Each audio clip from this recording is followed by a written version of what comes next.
The URSM, the Unified Resilient Sint Maarten Movement, being a political movement, will be hosting a weekly radio program called UR Sint Maarten every Wednesday from 6 to 7 p.m. on the Radio Mix 94.7 FM. I myself, Dr. Messalina, the political leader of URSM, will be hosting this radio program in which current issues, actualities and general topics will be discussed with the people of Sint Maarten. So join us every Wednesday on Radio Mix 94.7 for our radio show UR Sint Maarten. Dear people of Sint Maarten, good evening. Welcome to your radio program UR Sint Maarten on Radio Mix 94.7 FM. I myself, Dr. Messalina, will be your host in this radio program. As you know, I'm the surgeon in Sint Maarten, working day and night serving the people of Sint Maarten in the Sint Maarten Medical Center. And of course, I am the political leader of the URSM that will contest the upcoming parliamentary elections for country Sint Maarten.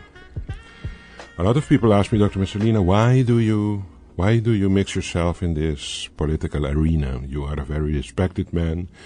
You have operated and helped a lot of patients in Sint Maarten. Why do you go to the political arena?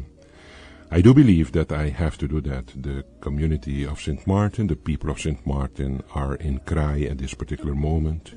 There is not a vision that this country is governed with.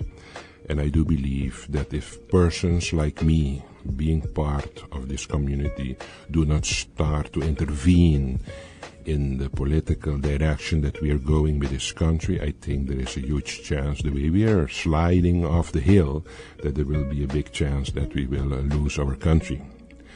My kids are studying abroad. A lot of you have kids that want to have a great future in their country that they're born in.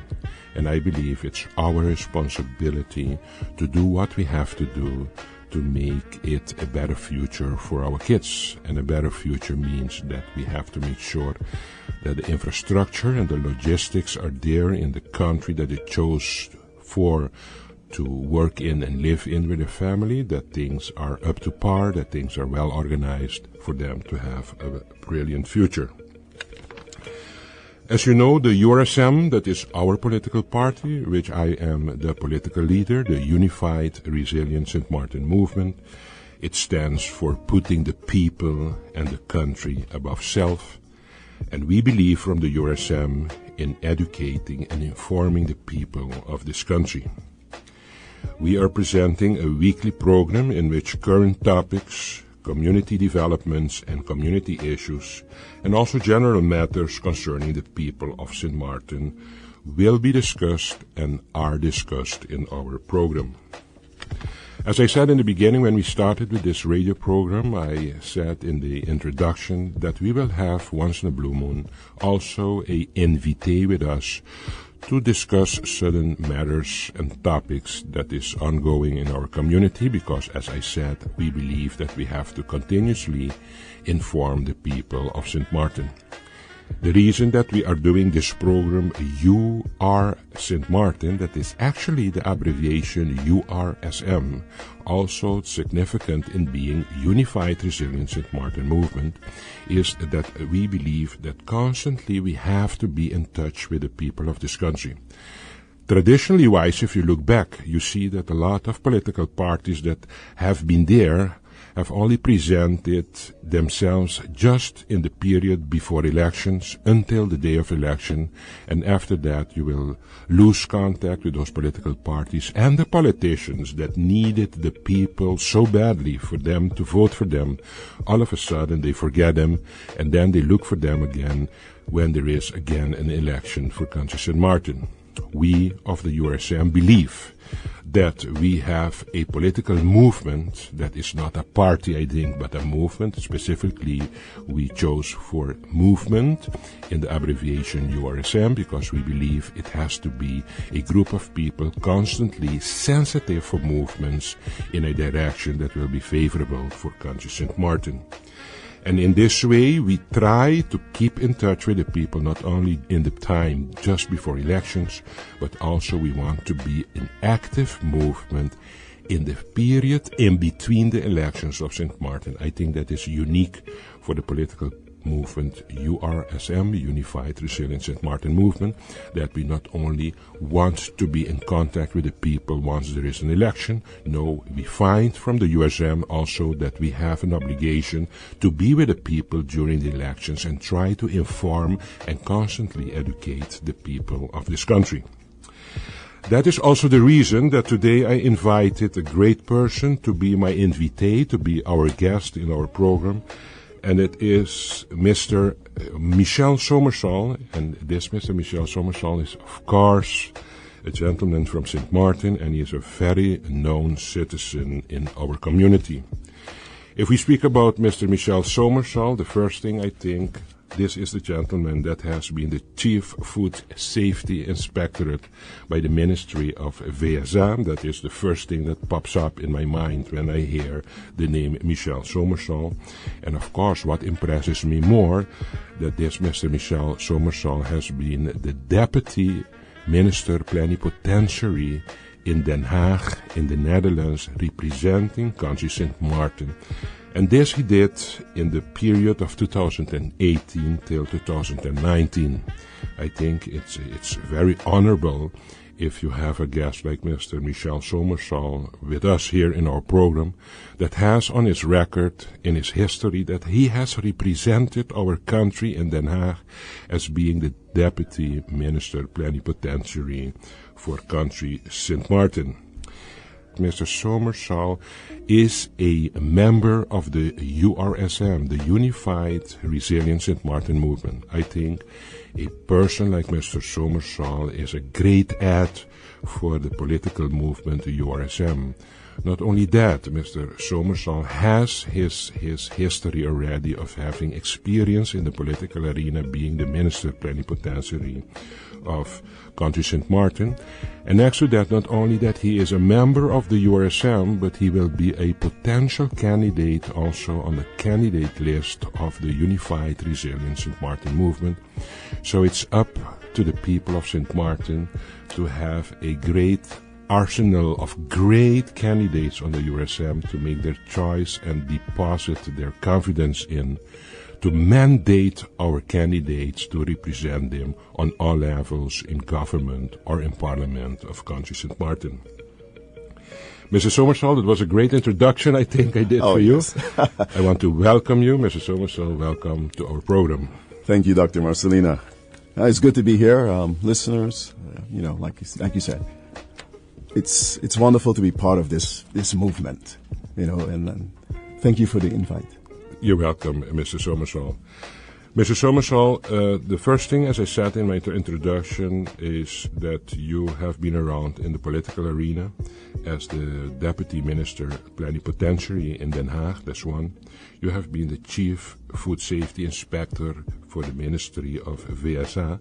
But next to that, a lot of people don't know that you have also been an entrepreneur and actually the founder of Steflogics. Yes. And also that you have been active in the food and beverage branch in general in Sint Maarten also.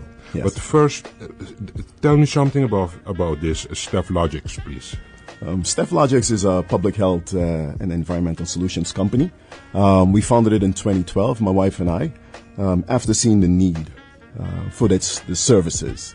When I left Holland in 2006, I already had a little vision of this company because I experienced the GGD coming to the restaurants where I managed in Holland, and they was providing the service. And when I got back, Sint Maarten wasn't ready for it as yet. And as we moved forward, and then we went into 10-10-10, and then the hygiene department then became the inspectorate. When that transition came, the hygiene department could have given advice when you do inspections. From the time 10-10-10 rolled over, as an inspectorate, we were no longer allowed to give advice. Wow. We just had to enforce the law. Okay. Otherwise, it could be a conflict of interest. If we end up in court, you say, but you told me so. Mm-hmm. And for that reason, we were no longer allowed to give advice. And I say, hey, there's a need now for a company that can assist the food and beverage branch with legislation, but also helping them to understand what they have to implement to sell and serve safe food. So it was out of a necessity, a need. At the same time, the food safety courses, used to be done by the department, the hygiene department as well. But with that transition to become an inspector, that was no longer a service that was allowed to be provided. Mr. Somersall, you left Holland in 2006 and you came back to our beloved Sint Maarten. What was the reason actually that you decided to come back to Sint Maarten? Well, the reason for me was coming back home after 21 years in Holland. I was looking for a different place to go. That's long, 21 years. Yeah. Wow. When I went up the first time, I came back on vacation after 10 years. Wow, incredible. Yeah. And Sint Maarten missed you, though. Yeah. And I missed it too. But the whole thing was, my whole family was there. My mom was there, my dad. So, coming back home was not really a priority at that time. Mm-hmm. But I was looking for somewhere to go. As I was working for IKEA at the time, I looked at Australia. I looked at the U.S., Spain. And I came home on vacation. And while on vacation, I said, why am I looking to go somewhere else in the world? This is the place to be. Of course. And, that homesickness just kicked in. And I was like, I stayed here for my vacation. On my vacation, I saw an opening at Plantation Restaurant. They had some vacancies. I was looking for operation manager.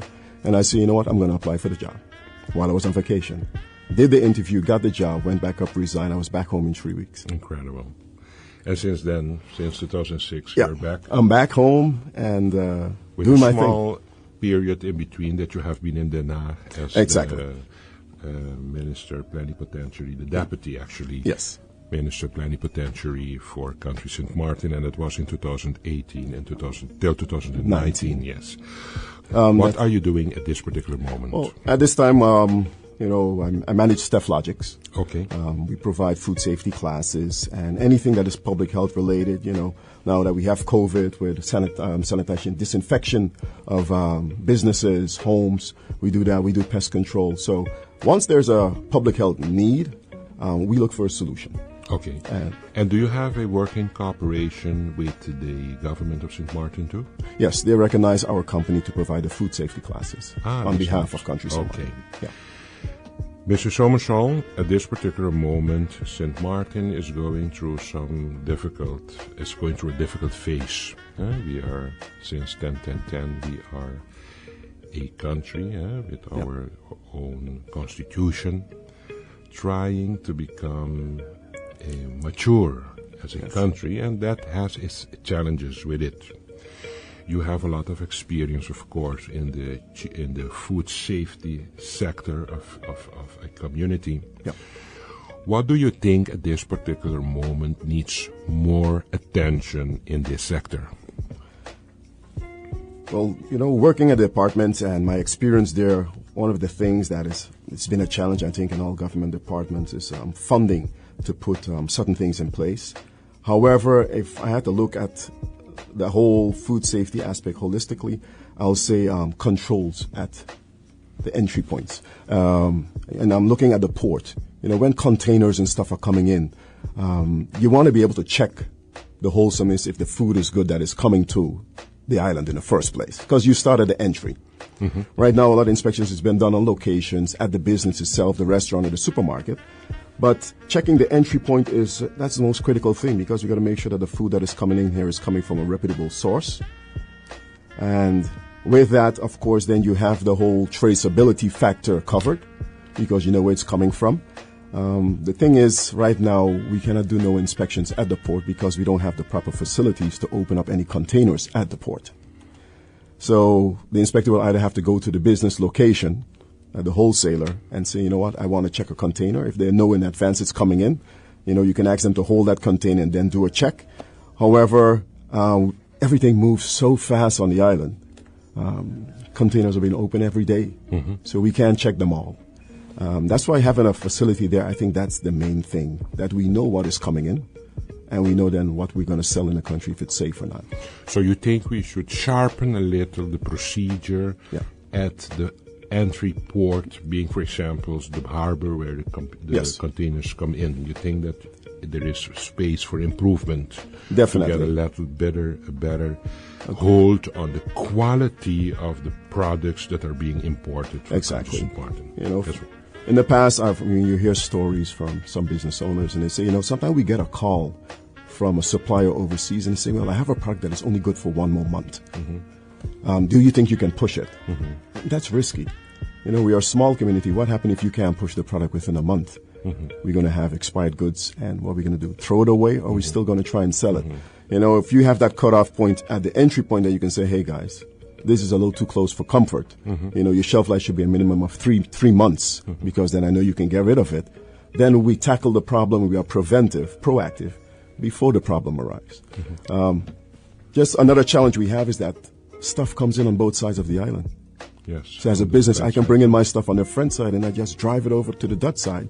There's no checks. So that's a way of border control too. Yeah, It's not only about personas, as we say, but it can be of goods as well. Yeah, of course, and that is of course a lacking weakness in our border control. Yes. To have a better overview of what is passing as food products, the border between the French side and the Dutch side, and of course there is space for improvement there. Of course, definitely.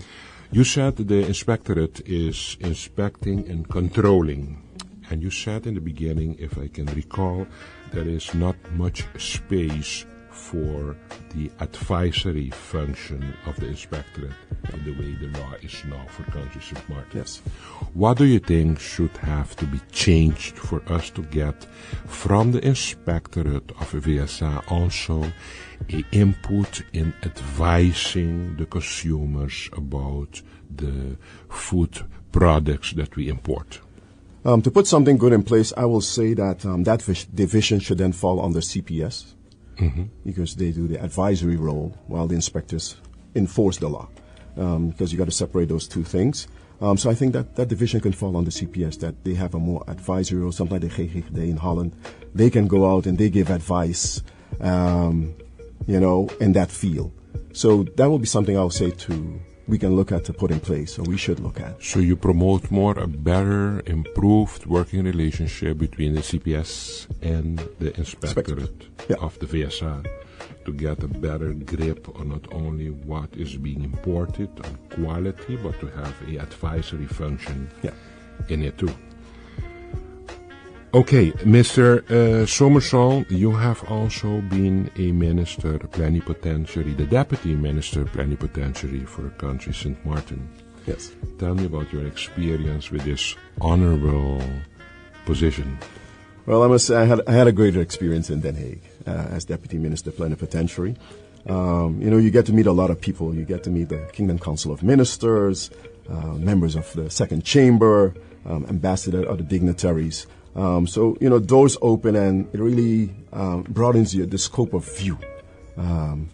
It was wonderful up there, I must say. A lot of work, still a lot of work to be done.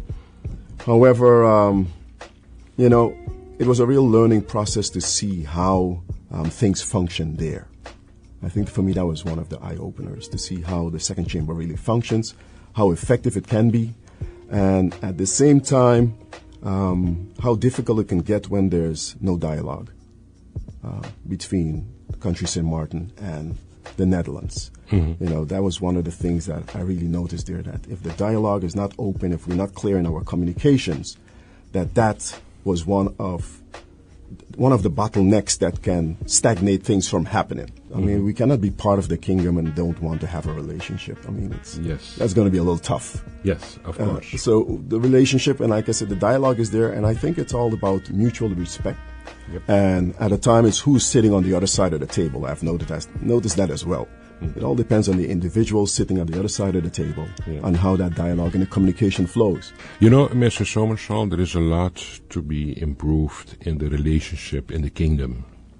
Yeah. I have thought very long about this very sensitive and actually unnecessary sensitive relationship that we have in the kingdom with especially the Netherlands. There are two developments that took place recently in the kingdom. First of all is we disconnected as brothers and sisters from the other brothers and sisters in the Caribbean, being Curaçao and Aruba, and also the Bass Island Bonaire, as being part of Curaçao, actually very close to Curaçao. Mm-hmm. And we decided we're going to disconnect from each other, and we're going to do it in a form of the Bass construction together with the CAS, Curaçao, Aruba, and Sint Maarten construction. And now we are realizing that actually the decision that we took in 10-10-10 is not always the best decision that we took, but it is what it is. And now we have to be very careful what we're doing, because what you see now, there is a tendency again to go back to the construction before 10-10-10, working on procedures and protocols to enhance the working relationship between the CAS and the Bass Islands in the Caribbean. That's one. So it's very strange that in 10-10-10 we made a choice to disconnect from each other, to have a straightforward individual relationship with the Netherlands. Yeah. And now all of a sudden, each island individually feels still the necessity to work again. And actually, I think it's being promoted, especially from the side of the Netherlands, because I do believe that the Netherlands believes that that the Netherlands can control better the islands if there is a uniformity in way of dealing with the countries. And I do believe that that is a little difficult situation we are in, because actually we chose to disconnect and have our own relationship with the Netherlands. On the other side, we realize that actually, if we are very honest with ourselves, we want to be still part of the kingdom, and we want to be Dutch with our Dutch passport. Yep. I am very convinced that this Dutch passport is a great passport for the citizens of this country. We have people coming in the night with the boat here to this country to look for a better future, and they look up to our passport because they see the possibilities that our passport offers to us in our country. And on the other side, now we are going and thinking a little different about this passport because of some political sentiments that actually politics is playing with too, causing for the people to feel different with their Dutch passport. From the URSM side, as a leader of the URSM, I do believe that we have to continue believing in this Dutch passport. Yeah. And I do believe that we have to continue working on a great working relationship with the Netherlands. We made a mistake, Mr. Somersall, in the past. We wanted to work on a kingdom based on similarities. We wanted the Dutch people in Holland to look at our problems with Sint Maarten eyes. It's impossible. Yes, that's impossible. The Dutch wanted us to see our problems with Dutch eyes. That is impossible.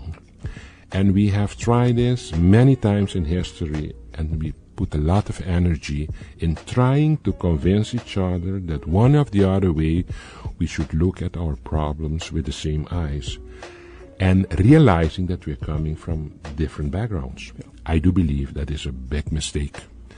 And what I think is that we should work now on a great, rich kingdom of the Netherlands, respecting not the similarities but the differences. Yeah. If we accept that we are different people, that there are differences that are determined by our history, our culture, the people that we are now, if we can accept that as a reality, because it is a reality, and from there on we sit as mature people on table and be less emotional and more rational, I think there will be a momentum that we can reach out to each other as adults and really talk about the essence that makes a kingdom an example for the world. I fully agree with you, Dr. Marcelina. What you said there is wonderful because as you were talking, I was just reflecting on the Netherlands itself and, the different cultures that we have within the Netherlands and how hard they work to make sure that everybody feels welcome and that it's a fair playing field for everyone who's living there. And I think that's the same approach, indeed, we should have for the kingdom. Of course, because we all have different backgrounds. Of course, but we have to respect that. We have to respect that, and we find common ground how we can work to get things done. Yes. Mr. Somersall, this is a very interesting topic we are discussing, but time is flying, and unfortunately we have to go for a small break, and we'll be back in a few minutes. All right. Dear people of Sint Maarten, welcome to the second half of our radio program, You Are Sint Maarten. As you know, we have as a special guest today with us on our radio program, Mr. Michael Somersall. And Michael Somersall, as you know, has been the Deputy Minister Plenipotentiary in Den Haag, representing country Sint Maarten. And he did that from 2018 until 2019. We ended the first half of our radio program discussing the relationship in the kingdom in the sense of the position of Sint Maarten in the relationship with the Netherlands, and we both believe there is a lot of room still left for improvement. Mr. Somersall, we were speaking about the relationship in the kingdom, and both of us from the URSM do believe that there is a lot of space for improvement in our relationship. Yes, definitely. And you know what I have noticed, Mr. Somersall, is that politicians in Sint Maarten fear to show color on where they stand in the relationship with the kingdom, and especially in the relationship of country Sint Maarten with mother country, the Netherlands. Yeah. We do believe that we don't want to play politics with this. We have a firm stance that we believe that there is a possibility for a good working relationship in the kingdom, and that we are working on becoming, in practice, a real autonomous country, because as you know, on paper, since 10, we are a country, we say country Sint Maarten, but actually it's on paper, because to be a autonomous country, you have to work very hard to have your pillars at place to carry your autonomy. Yes. And we are talking now, having a very difficult phase that Sint Maarten is going through. There are even some movements saying that Sint Maarten should work now on independence. Yes. Mr. Somersall, you know, we have had these discussions many times in the past. There is at this particular moment, in the situation that Sint Maarten is in now, with the cry of the people, the hopelessness of the community, and also the sky-high poverty in this community, I do not believe that there is space now to dream about independence. We have to first fortify the pillars of autonomy for this country, and once that is at place, we can work further to independence, but there is at this particular moment no space for that, because there are a lot of challenges in this community that has to be worked on. What is your idea about this, Mr. Somersall? Dr. Marcelina, I fully agree with you. We're not ready for independence as yet. Yes. It's something to aim for. It's long term, but there are steps to getting there. Yes. And we have more pressing matters now, like you just mentioned, to deal with than looking at independence. Mr. Somersall, the dream of the URSM is to have a effectively autonomous Sint Maarten. And I've said that many times in different radio interviews. Autonomy is based on actually 5 pillars that you can add 2 or 3 more on the long term to make a country real autonomous. The pillars that determines that you are autonomous country is the pillar of your utility of your country, is the pillar of telecommunication, is the pillar of a hospital, your healthcare is the pillar of your waste management, is your pillar of your justice, your education, your airport, and your harbor. Yeah. These are the pillars that determines that you can be autonomous. If these pillars are weak and shaky, we cannot put a autonomous country on those shaky pillars. Exactly. And that is the problem that we have now. We are talking about autonomy, but we are not asking ourselves what is making a country autonomous. And I do believe these are the pillars that at the end of the day makes a country autonomous. Yes. We are screaming, Mr. Somersall, about autonomy. We never ask ourselves, and we do not have a vision on education for this autonomous Sint Maarten until today. Can you imagine that? Wow. We do not have, and we did not ask ourselves, what is the level of healthcare that we want for this autonomous country called Sint Maarten? We do not have a financial model to finance our healthcare system. We do not have a sustainable financial system in place for the country that we think has to be autonomous. We do not have a vision, a policy vision on our garbage collection and management. We don't even know if we want to continue with this country until Netherlands, until it's guilders, if we want to go to dollars, if we want to proceed with euros. And further, we did not even think on our recruitment policy for professionals and the formation of a professional pool to carry our autonomous Sint Maarten. And we don't even have a social security system in this country. And to finish it all, there is not an efficient tax model that is going to support this country financially. Yep. And we are talking already about a independence nearby future for this country.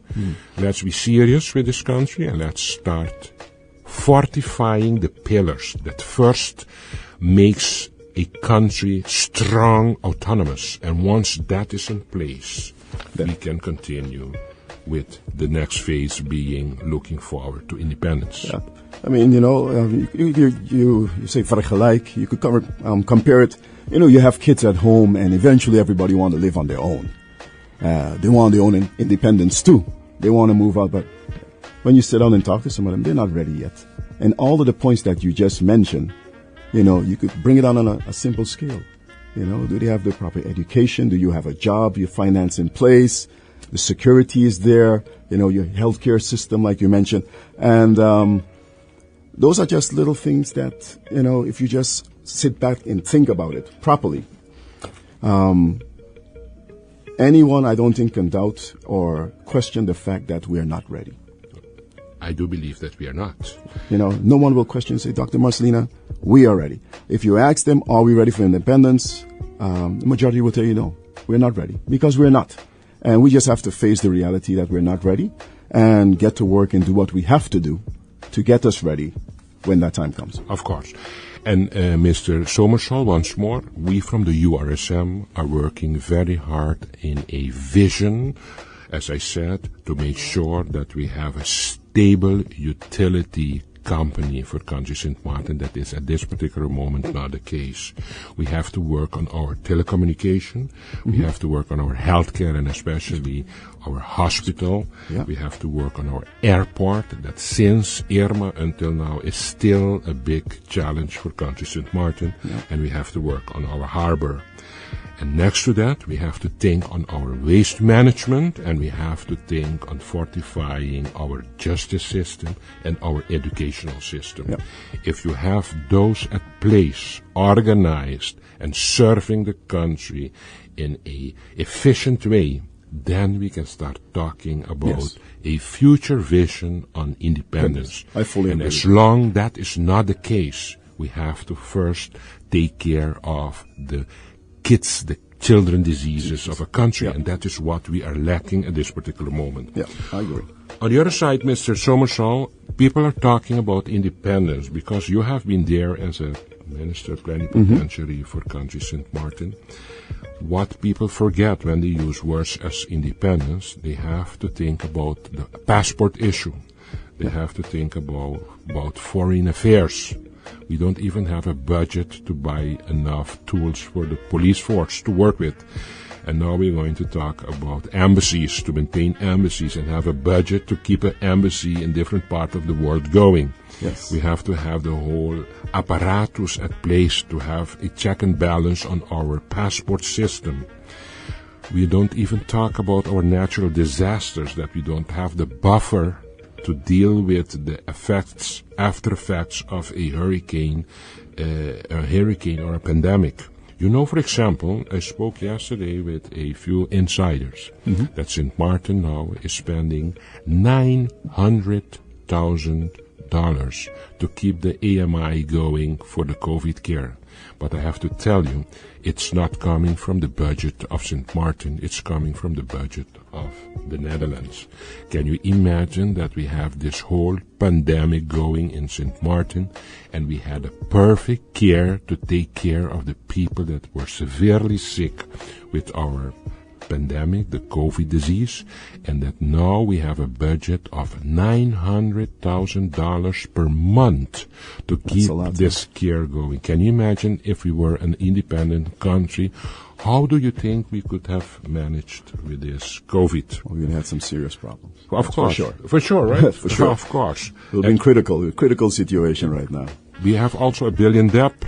And also, until now, we have to be careful because we are a very vulnerable country, because as you see how the pandemic and Irma had its effect on us, it's because the monopillar economy that we all live from, being the tourism, has been destroyed due to Irma and due to our pandemic. So we have to be very careful by trying to distract the people of this country that it is the working relationship that we have with the Dutch that has us today where we are. Absolutely not. It's time, Mr. Somersall, for us to look in the mirror, auto-reflect, and think what is our responsibility for our country.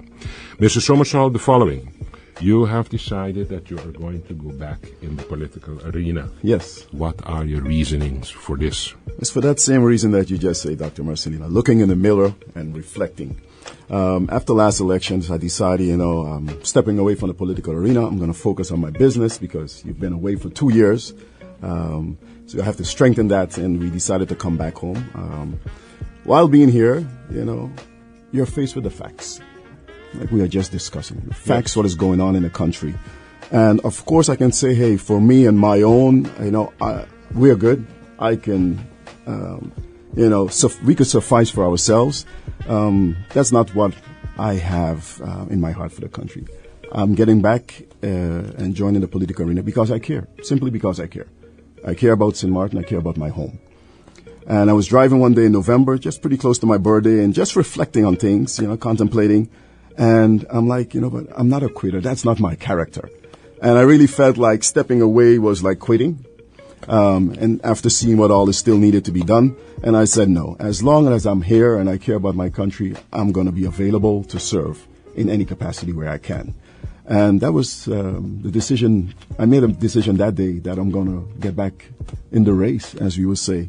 But it's to serve in any capacity. Mr. Somersall, we are very grateful and thankful, and we are honored to have a person with your background, with your education, and with your professional record to be now part as a member of the URSM, the Unified Resilient Sint Maarten Movement. You are sitting here in this program. We invited you because you are one of the pillars now of this Unified Resilient Sint Maarten Movement. And as you know, we are getting so many interests of people that, of course, this was also an eye-opener for you, and you decided if we want to be successful with this country, you will have to join the URSM, what you did, and we are very, very grateful for your decision. Yes. And now, Mr. Somersall, what do you envision for yourself in the nearby future with this URSM? Well, after having our talks about the vision that you have with the movement, it really resonated with me because I like to be proactive. Of course. And we are working now. Like you said, we're not waiting until elections come to draft something and put it on paper and do a quick presentation. No, we're working on things right now as we speak. We're thinking long term. And that is what really resonated with me with the party. Besides the people, your group that we have, well educated, everybody is passionate about the movement, and we are working today for tomorrow. Yes, and as you know, we know that, but the people doesn't know you are part of the Committee of Health, because you have your background that you have been in the food sector, of the inspection of food, and we think that is a great part of the healthcare of Sint Maarten. So you are a member of the Committee of Health of the URSM. And next to that, as you say, we are preparing for the next elections. We are, for example, busy with a country plan for Country Sint Maarten, in which per ministry we are working on a vision and action plan for the long term for Country Sint Maarten. That means at the moment that we are in government after the election day, the idea is that we're going to hand over to our parliamentarians and our ministers from the URSM a handbook in which is already thought of how we're going to tackle the challenging issues of Sint Maarten. And that is the way we would like to work in the nearby future. Not at the moment that the ministers are in government, they're going to ask themselves, okay, where I'm going to start. They know already in advance that this is waiting for them, and that is what they have to execute. What we want also from the URSM is that we have different committees. We have a committee of education. We have a committee of healthcare. We have a committee country plan for the long vision of Country Sint Maarten, and we also have a committee of neighborhood in which safety is discussed, in which livelihood of the neighborhood is discussed, in which after school activity is discussed, and also criminality is discussed. All those committees at the end of the day, once the minister is in, are going to be the group standing behind the minister, monitoring the efficiency and the actions of the minister, and doing the check and balances to make sure that what we promise the people of Sint Maarten, that we are busy executing. And that is the way I think a political movement should work. That's the way to do. You have your plan, and then you execute your plan, you do your evaluation, and if you have to tweak some stuff, now you can tweak stuff to make sure that you do it the right way. And then the cycle just starts again. And that is the reason why, we're sitting here. Of course. Mr. Somersall, one more thing that I think is very important. You have been next to the Deputy Minister Plenipotentiary in Den Haag, in Holland, in the Netherlands. You have been also very experienced in the inspection of food. And there are two things that you told me in the nearby past is about that some lacking of control of the import of what we get here on the island, and the other one is that you would like to have something like a laboratory lab to control it. Can you elaborate a little more on that? The two things, like I mentioned, indeed, the import control is critical for us, but I also believe that as a country, we need to have a lab or work with a lab in place where we can take samples of food from establishments and test it. Mm-hmm. For instance, somebody said they had food poisoning from restaurant X, that we can go there and take a sample and verify if indeed, let's say it was chicken, that the chicken that had salmonella in it, that we can check that reference in a lab and make sure that, so in this particular moment it's important, there is no possibility we're not doing. To do any check on any development in negative sense with food distribution here on the island. Not at the moment. One of the bottlenecks is finance, of course. It's very expensive to set it up. Mm-hmm. However, we do need it, so it should be prioritized in some way and planned in phases. Or, so right now we either have to send it away. If I'm going to send a sample to Holland, it's too far. Mm-hmm. It takes too long to get there and to come back before I can get my results, or he's trying to send it to Guadeloupe. Mm-hmm. We should have something here that it's not only for us, but if we set up a lab here, it benefits the neighboring islands as well. We can serve Seba and Statia being part of the best with this. Yeah. Mr. Somersall, if you want to talk about autonomy, these are the things that has to happen in the community. Yeah. We need a control unit at the airport and at the harbor to control the quality of the goods that come in country Sint Maarten. And at the end, if there is something that we want to really check about the quality, it is at its place if we have a laboratory to deal with that. Yes. And that is what I just told you in the middle of our discussion just now, is if we want to have a autonomous, respectable country Sint Maarten, these are the things now that we have to take care of to give guarantee for a good and well developed country.